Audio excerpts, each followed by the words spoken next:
Le droit de propriété et sa protection.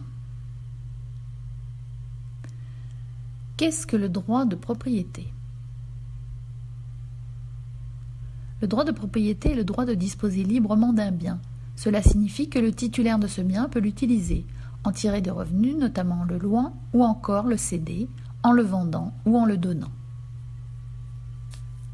Le droit de propriété est un droit très complet. Il est étendu, c'est-à-dire qu'il porte à la fois sur le sol, le sous-sol d'un bien immeuble. Il est également perpétuel. Il se transmet aux héritiers du propriétaire et ne s'éteint donc pas au moment de son décès. Quels sont les différents domaines et les limites du droit de propriété? Le droit de la propriété concerne différents domaines, mais le droit le limite. Il porte sur tous les types de biens. Les biens corporels, biens meubles ou immeubles, les biens incorporels, c'est-à-dire des droits, comme les droits d'un auteur sur son œuvre.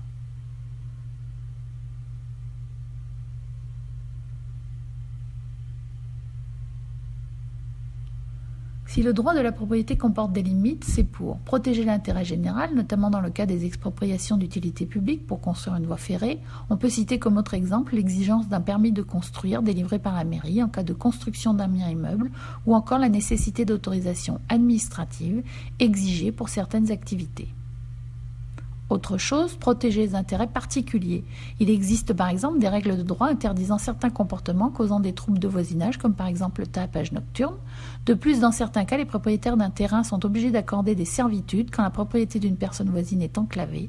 Cela signifie concrètement qu'elle est obligée légalement de laisser passer la personne enclavée sur son terrain.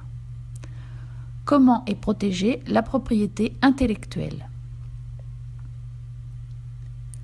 Les créations sont protégées par le droit de la propriété intellectuelle. Cela signifie tout d'abord que les auteurs d'œuvres littéraires ou artistiques bénéficient d'une protection grâce à leur droit d'auteur.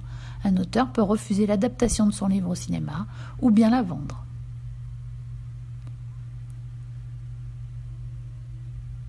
Cela implique également que les entreprises peuvent protéger leurs innovations grâce à la propriété industrielle. Elles peuvent déposer des marques ou des brevets d'invention auprès de l'INPI. Cette protection leur confère un monopole d'exploitation et donc une protection contre la contrefaçon.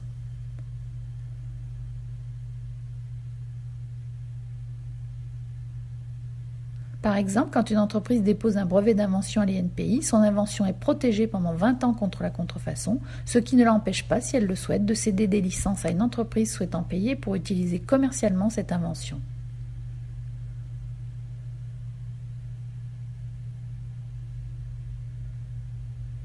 Rappel, l'INPI est un établissement public entièrement autofinancé, placé sous la tutelle du ministère de l'économie, industrie et numérique. Il participe activement à l'élaboration et à la mise en œuvre des politiques publiques dans le domaine de la propriété industrielle et de la lutte anti-contrefaçon. Il délivre des brevets, marques, dessins et modèles et donne accès à toute l'information sur la propriété industrielle et les entreprises.